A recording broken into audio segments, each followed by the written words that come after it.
दे रही है, जिसके मुख पर आप देखिए वो मुस्कान दिखाई दे रही है। और इसी के साथ अब इंतजार बस उस घड़ी का जब प्राण प्रतिष्ठा की पूजा आरंभ हो जाए, और क्योंकि पहले गर्भगृह में प्रधानमंत्री और उनके साथ 4 और लोग रहेंगे, और फिर उसके बाद जितने गणमान्य लोग यहाँ आपको मंदिर परिसर के भीतर दिखाई दे रहे हैं, उन सबको भी बारी बारी से रामलला के दर्शन कराए जाएंगे। तो वो जो सौभाग्य की घड़ी है, उसका इंतजार भी यहाँ बैठा हर शख्स इस वक्त कर रहा है कि अभी तो मंदिर परिसर के बाहर हम मौजूद हैं, मतलब प्रांगण में अभी हम हैं। तो जब इतना हर्षोल्लास यहाँ से दिखाई दे रहा है, ये खूबसूरती सौंदर्य मंदिर परिसर का दिखाई दे रहा है, तो फिर जब अंदर जाकर रामलला को देखेंगे, उस नई मूर्ति को देखेंगे जिसमें बाल स्वरूप में भगवान है, लेकिन तेज उनके चेहरे पर ऐसा है कि मानो कभी किसी ने कहीं ना देखा हो, तो उस मूर्ति के दर्शन के इंतजार में भी ये तमाम गणमान्य लोग यहाँ दर्शनाभिलाषी बनकर बैठे हुए इस वक्त दिखाई दे रहे हैं। राम मंदिर परिसर के भीतर और बाहर की दोनों तस्वीर हम आपको दिखा रहे हैं। इंतजार सालों का जरूर रहा हो, लेकिन देखिए जब वर्डिक्ट कोर्ट का आया तो उसके बाद से मंदिर इतना जल्दी बनकर तैयार हो जाएगा और प्राण प्रतिष्ठा की तारीख इतनी नजदीक आ जाएगी, ये तो किसी ने भी नहीं सोचा था।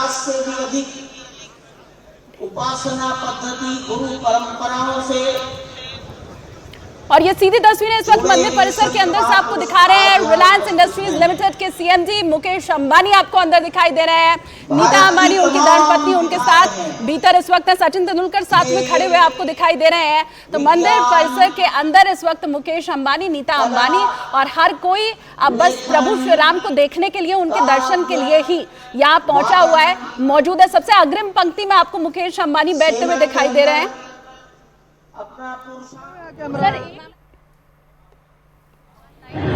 हिस्टोरिक डे आज हम सभी जय श्री राम पधार रहे हैं।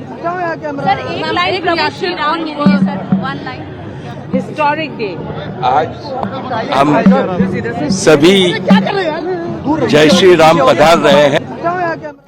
तो जय श्री राम पधार रहे हैं राम, यही कहा रिलायंस इंडस्ट्रीज लिमिटेड के सीएमडी मुकेश अंबानी ने। आप देखें नीता अंबानी भी वहीं पर साथ में मौजूद हैं, उनके बेटे भी साथ में आए हुए हैं और चेहरे पर सिर्फ खुशी, हाथ जोड़े नीता अंबानी अंदर प्रवेश करी। इससे ज्यादा आज के दिन के लिए और कुछ कहना बाकी बचा भी नहीं रह जाता है। जय श्री राम अपने आप में पूर्ण है। आज अपने दिल के जो बात है, जो भाव हैं, उन्हें व्यक्त करने के लिए या सामने वाले से मिलकर भी आज हर कोई जय श्री राम ही कर रहा है। वो ही मुकेश अंबानी ने भी जब उनसे बात करने की कोशिश, मीडिया पर्सन जो तमाम वहां मौजूद थे उन्होंने कही, तो यही उन्होंने कहा कि राम पधार रहे हैं, जय श्री राम। इससे ज्यादा आज के दिन या अपने भाव को प्रकट करने के लिए और शब्दों की जरूरत भी किसी को नहीं है। आज हर देशवासी जब आपस में मिल रहा है, बात कर रहा है, तो राम राम की हिस्टोरिक डे जय श्री राम पधार रहे हैं। जनवरी 22 राम दिवाली होगी पूरे भारतवर्ष के लिए। तो 22 को भी राम दिवाली होगी, ये मुकेश अंबानी ने कहा। और जाहिर सी बात है, ये वो साल है जो भारतवर्ष वाला साल होता है, हिंदी महीना जिसे हम कहते हैं। तो दो दिवाली, एक दिवाली तो हम पहले मना चुके हैं, तब भी अयोध्या ने इतिहास रचा था दीप जलाने का, और आज जबकि दूसरी दिवाली है, न सिर्फ अयोध्या वासी के लिए, पूरे देश के लिए। और वही बात यहाँ पर मुकेश अंबानी ने भी कही, नीता अंबानी ने कहा हिस्टोरिक डे।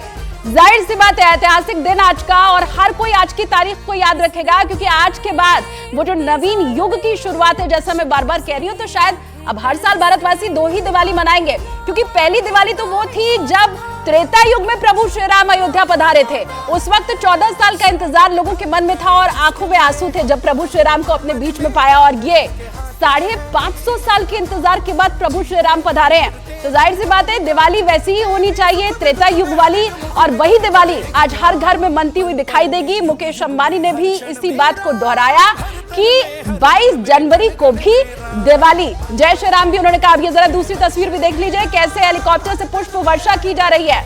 मंदिर जो बना है, नव्य मंदिर, उस पर और वहां जितने भी लोग इस वक्त बैठे हुए, उन सभी के ऊपर पुष्प वर्षा।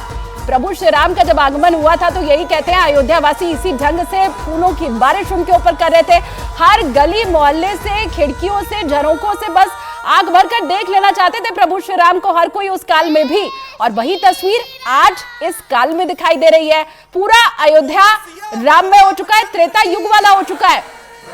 और यह हेलीकॉप्टर से फूल बरसाने की तस्वीरें कम से कम उत्तर प्रदेश के लोगों के लिए तो बिल्कुल नई नहीं है, शिवरात्रि में भी हमने देखा है, सावन के महीने में देखा है, ऐसे ही जो भक्त जा रहे होते हैं कांवड़ लेकर, उनके ऊपर भी फूलों की बारिश की जाती है। आज प्रभु श्री राम के मंदिर में जो लोग बैठे हुए हैं और मंदिर परिसर को ऐसे ही फूलों की बारिश करके हर किसी को उस दौर की याद दिलाई जा रही है।